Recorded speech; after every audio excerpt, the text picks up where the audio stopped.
art. Is there anything better? Not in my book.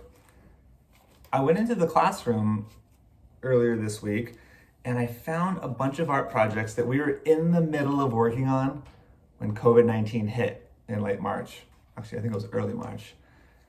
And we never finished them, but they were really cool. So I think we, as the new fourth graders, will start this project and finish it, create some kind of closure. It's a really fun art project, so follow these steps and you'll have fun and you'll create something beautiful. Oh, cool. Wow, these are really beautiful. They're all very different. Good start. Oh, I wonder where they were gonna go with this. Nice, that one's beautiful.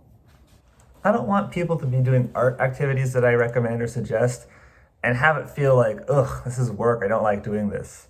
This one does require a lot of attention and time.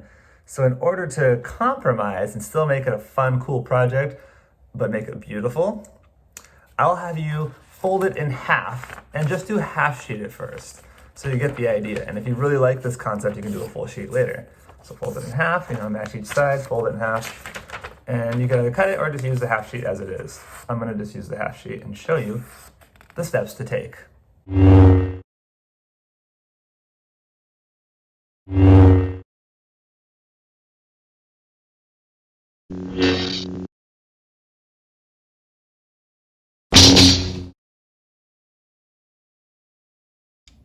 I would recommend starting with pencil. And the first thing you're going to do is draw one wavy line down the middle, kind of just like waves down the middle, okay? This is gonna be your halfway point. Next, you're going to draw a series of wavy lines going down. You can change the thickness. They don't have to match. You can make some big bulgy ones, or you can make them match if you want. So I'm just gonna do 1, 2, 3, 4. I'll tell you to do 4 to start off with. So 4 wavy lines going down. So remember this first line we drew? That line is gonna tell us what to do for our next step. So we're gonna make a bunch of marks like this. Little arcs going up and down. So notice I start on one side of the line and I go up and I come down to the other side. For the next one, you're gonna keep doing that. Try to start at the same point. Up and down. See, I made it end at the same point. I'm gonna keep trying to do that. Up and down. Obviously you can't keep starting at the same point, but I'm gonna keep trying to. So I'm not starting from up here. Every time I'm starting from down here and every time I'm ending down there again. And I'm going up for each of these because I'm above this line. So now here's this line. I'm gonna go below it. Now I'm gonna go down for this line.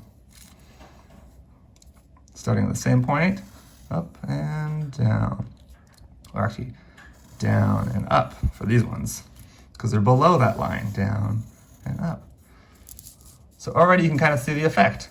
So for everything above this horizontal wavy line, they're gonna arc up. Everything below this horizontal wavy line, they're gonna arc down. So the same thing goes for each segment. So I'm gonna do it on this one now.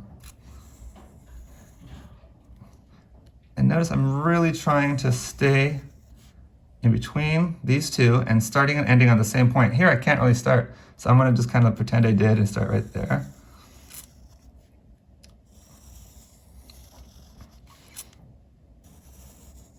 And then notice right there I'm getting to the edge, I kind of have to just end it right there. I can't bring it all the way down here. So you're always gonna try to start at the same point. Oops, I'm going off the paper.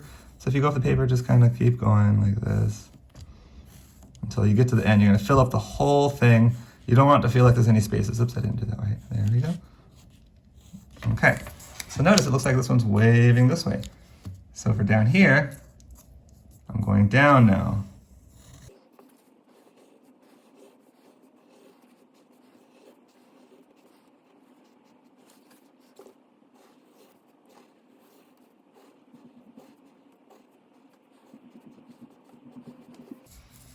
You're gonna fill up the whole page with these lines above and below our horizontal wavy line. And afterwards, you're going to erase the middle line that you made when you're done.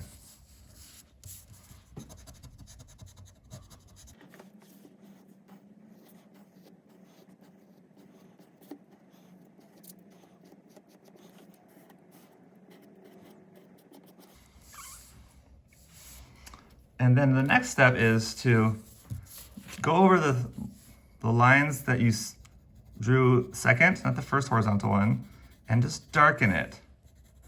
Because when you darken it, it creates the illusion of depth. Because in the cracks of something, there would be more shadows. There, less light gets into where the cracks are. So we're pretending this is a little crack, and everything's coming out of this crack. So go over it, make it darker.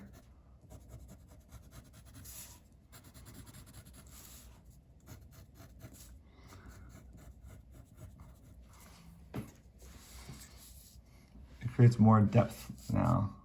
So it looks like things are going into there. And the depth will be created also later when we use colors to shade.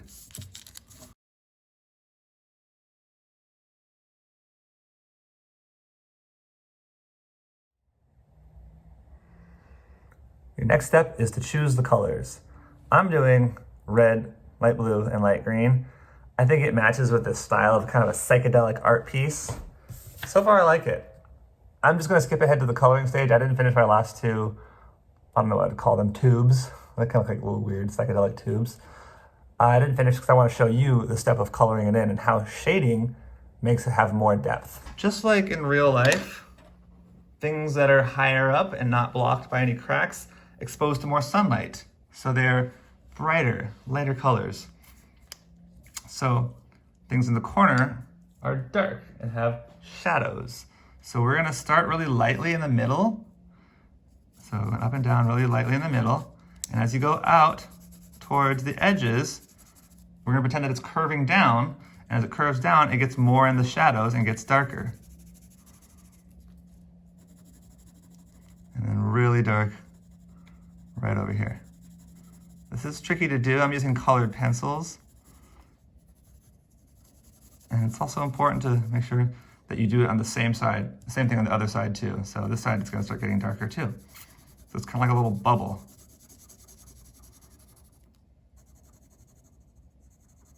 This will take a long time to do. This is why I had you only do a half sheet.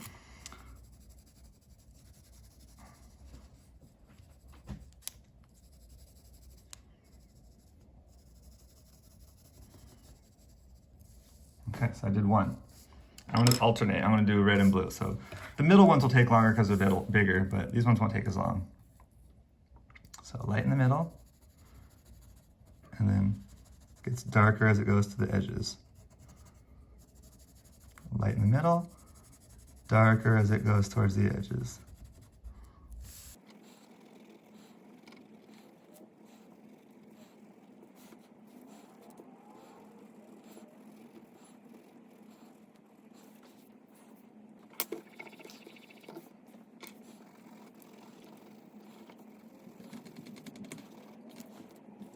It's kind of hard to shade with colored pencils.